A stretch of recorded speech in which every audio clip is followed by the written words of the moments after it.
نحمده ونصلي على رسوله الكريم أما بعد قال النبي صلى الله تعالى عليه وسلم يا أبا هريرة تعلم القرآن وعلمه الناس ولا تزال كذلك حتى يأتيك الموت فإن أتاك الموت وأنت كذلك حجت الملائكة على قبرك كما يحج المؤمنون إلى بيت الله الحرام.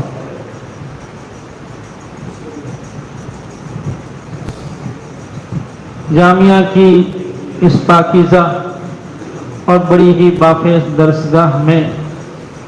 ایک شخصیت عظمیٰ کی تعزیت کے عنوان سے ان کے سیرت و کردار، ان کے کارہائے نمایاں کو سننے اور کہنے کے لیے، تذکروں کے لیے جمع میرے بزرگوں اور بھائیوں، در حقیقت یہ شخصیت کوئی تاریخ نویس شخصیت نہیں تھی، جن کو کہا جائے گا تاریخ نویس نہیں، تاریخ ساز شخصیت. اللہ تعالی حضرت کو ہماری طرف سے بہت جزائے خیر عطا فرمائے. عزم و استقلال کا پہاڑ، آہنی مزاج، مرد مجاہد، شب و روز کی تمیز ختم کر کے تن من اور دھن کی بازی لگا کر ایک غریب فن کو جس نے الحمدللہ ثم الحمدللہ یہ تعارف بخشا، اس شخصیت عظمیٰ کے لیے ہم اور آپ جمع ہیں. سچ یہ ہے کہ ایسی شخصیت کو کہنے کے لیے عبارات اور الفاظ کم پڑتے ہیں، اور یہ ایک حقیقت واقعہ ہے. میرے بزرگوں اور بھائیوں، اکابر میں سے کسی بھی شخصیت کو کہنے کے لیے انہوں نے جن دنوں کام شروع کیا ہے اس وقت کے حالات کا جائزہ ضروری ہوا کرتا ہے، اس وقت کے حالات کے مقتضا کو پیش نظر رکھنا ضروری ہوا کرتا ہے. ہمیں اور آپ کو معلوم ہے کہ 50 سال پہلے جب ہم اس وقت کا جائزہ لیتے ہیں تو گجرات میں مختلف اور متعدد مدارس اور جامعات کے ہونے کے باوجود یہ فن سسکیاں لے رہا تھا. تجوید و قرات کا فن اپنے کسی مضبوط اور قوی مترجم کا متلاشی تھا، اس کا کوئی بولی بولنے والا نہیں تھا. لیکن اللہ تعالی حضرت کو ہماری طرف سے جزائے خیر عطا فرمائے کہ حضرت نے اپنے وطن اور اپنے خاندان کو بھلا کر اس فن کو حیات نو بخشنے کے لیے اپنے آپ کو فارغ فرما دیا. ہمیں یاد ہے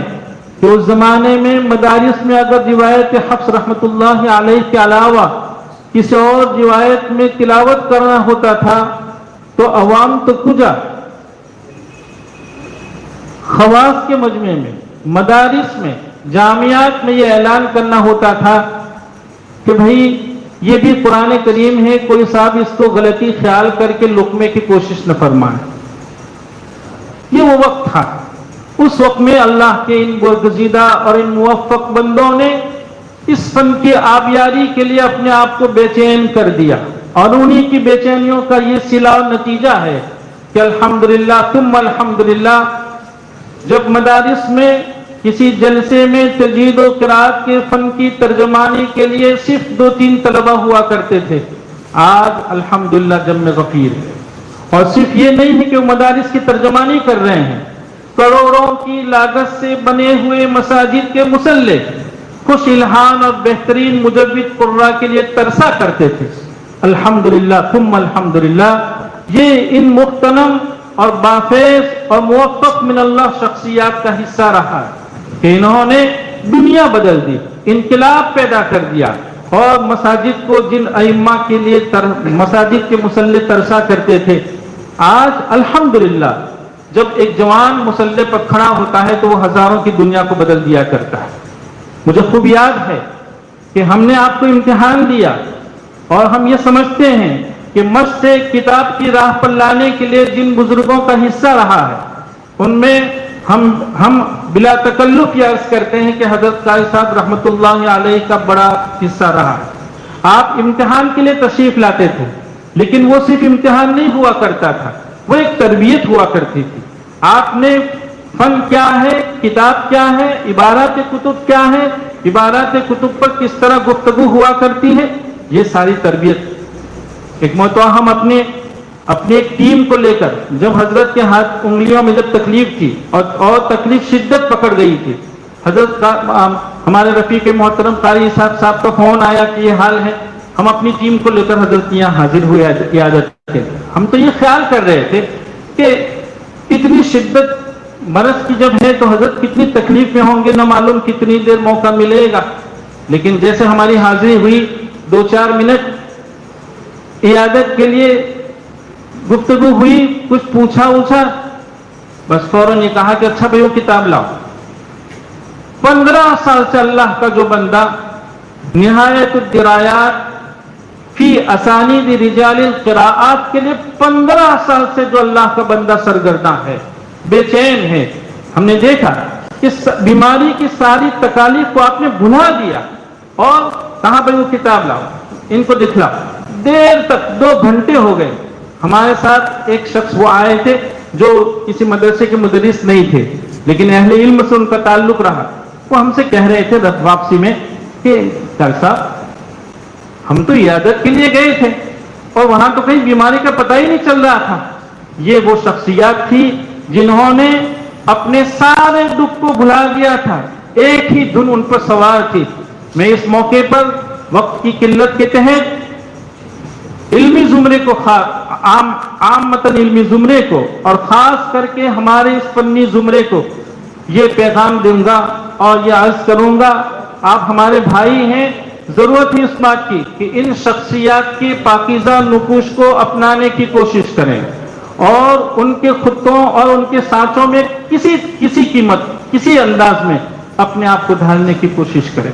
یہ جامعہ دابھیر کی بہت پاکیزہ بافید درسگاہ، اس کی مرکزیت، اس کے امتیاز کو جیسے ان اکابر نے باقی رکھا ہے اور اس میں غیر معمولی اضافے کی اکابر عمر بھر کوششیں فرماتے رہے.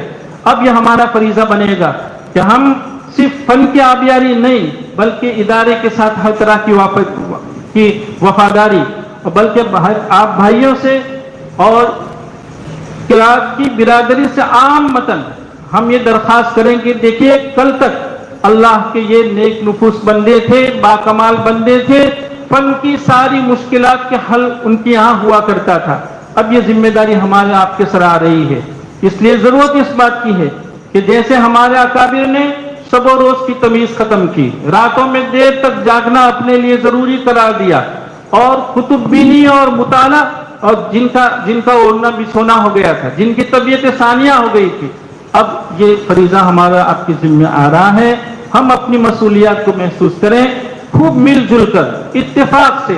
اپنے بھائی کو اپنے سے بڑا بنا کر اس فن کو آگے بڑھانے کی ہم کوشش کریں گے. ہم یہ سمجھتے ہیں کہ حضرت مرحوم سے صحیح معنی میں عقیدت اور محبت کا مقتضا ہی یہ ہے کہ ان کے مشن کو نہ صرف ہم آگے بڑھائیں، ہم حتی المقدور اس کی تقویت کی کوشش کریں. میں اس موقع پر آپ سب بھائیوں کا، ان بزرگوں کا شکر گزار ہوں کہ آپ نے تعزیت کی اس بابرکت اور پاکیزہ مجلس میں مجھ ناقص کو یاد فرمایا. اللہ تعالیٰ آپ کے میزان عمل میں فرمائے اور حضرت کو ہماری طرف سے خوب جزائے خیر عطا فرمائے، ان کے درجات کو بلند سے بلند کر فرمائے. وآخر دعوانا الحمدللہ رب العالمین.